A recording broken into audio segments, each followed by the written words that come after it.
How to get accepted into physical therapy school with the low GPA. What's up, everyone? I'm Janine. I'm a physical therapist and I help future physical therapists get accepted into physical therapy school. So today I want to talk about something that I get asked a lot about, okay? In this video, I'm going to be going over everything that you might want to know and take into consideration if you have a low GPA, but you still really want to apply to physical therapy school. So the first thing that I want to bring to your attention is that at what point along this process are you? Is it your first semester of undergrad, or are you planning on applying next cycle? Because that's going to really make a difference on my advice to you. So for instance, if you're a little bit earlier on in the process and you still have some time in undergrad and some classes to take, then my advice would be to focus on improving your grades, and not only that, but just focus on learning how to become more of an effective studier. And that way you can really master school and learn the game, right? And so on my page, I actually have a lot of videos. I'm going to link them in the description below to tell you exactly how to do that to become an effective studier. So make sure you check that out. But if you are later in the process and you don't have that much time to do that and you still want to apply, I want to tell you, first of all, it's 1000% possible. I've seen it happen many times. Don't let that scare you away. And I feel like we are told, the people that we're looking to for guidance are our advisors or professors, and most likely they're going to tell you to pick something different. But that's just BS, okay? Because they're not taking into consideration the whole picture. They might hear about this school accepts students that have like a 3.3 or something like that. And so from them, to them, they think, okay, well, if you don't have a 3.3, you're not getting in. But that's not necessarily the case, because schools actually look at so much more than just your GPA. So in that case, I would also want to bring to your attention, like, how did you do in those super important classes? Because if you did well in anatomy and physiology, then that's amazing, and you have that on your side. Because for me, at least, my freshman year of undergrad, I didn't do very well. But moving forward, I learned how to get better at school, and I ended up getting 4.0s most semesters. But even though by the time I graduated, I didn't have a 4.0 overall GPA, it was much lower than that, because my freshman year, my grades really brought me my GPA down. But they will look at that. They look at the whole picture. They look at the course of the 4 years or whatever amount of time you did your undergrad in. They look to see if you improved your grades at all. They don't just look at one flat number as your GPA. I also want to bring to your attention that you might want to also start focusing on other areas of your resume and make those really strong. So getting really good quality experiences and that make you a well-rounded applicant. Basically, you want to prove to them that you're going to do well, not only in this school, but in this profession. So put yourself in their shoes. What kind of applicant would they want to see? Maybe, and they know that grades aren't everything. Let me tell you something. My first semester of PT school, one of my professors looked at all of us and goes, grades don't matter. Grades do not matter.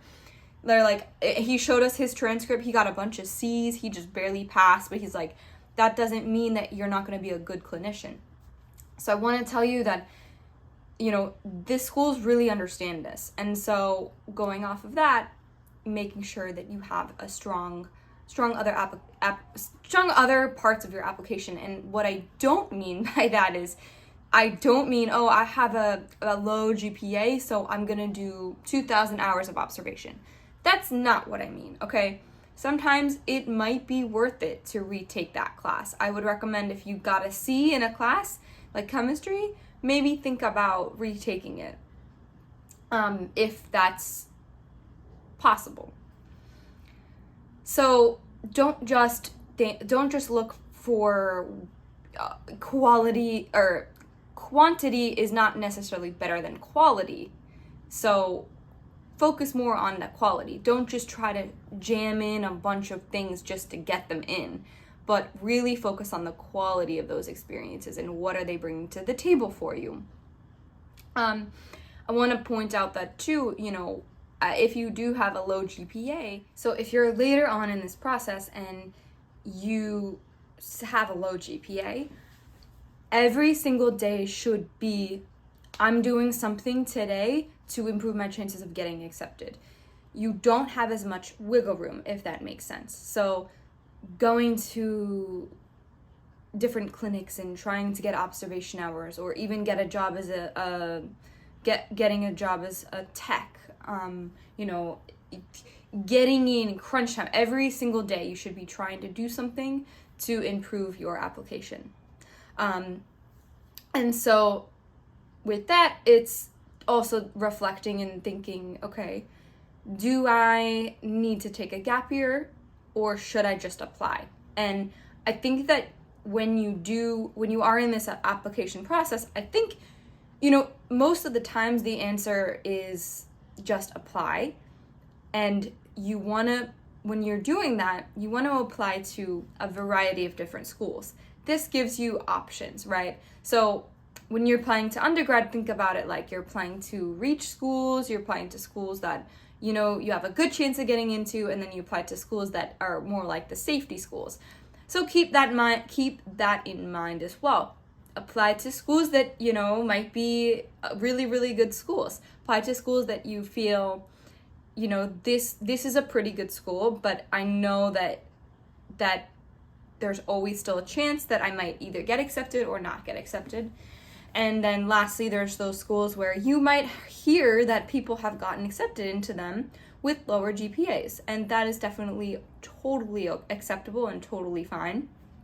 And as long as there's a couple things, you want to make sure you look that the school is accredited and, that it's legit and it's going to be a stepping stool in this process of becoming a physical therapist. But applying to a variety of different schools can really make a big difference, and not just limiting yourself to 2 or 3 schools. And so I have a lot more information on this topic. I have a couple of online courses where you can access to pretty much learn everything you need to know in this process. If you are early on in this process, and you want to learn how to elevate your grades, I do have an online course specifically designed to walk you through that and give you strategies that you can implement to not only become an effective studier, but master the art of studying and be able to spend a lot less time on your grades and more time doing other things like building your resume, and also having a life and some free time too would be nice, right? And so I'm going to put those in the link in my bio. You can also visit that at undergradgrowth.com to access those. And yeah, I hope that you guys like this video. Comment below. Give me your feedback. If you have any other topics that you want me to go over on my next video, I would be happy to. So I will see you guys in the next video.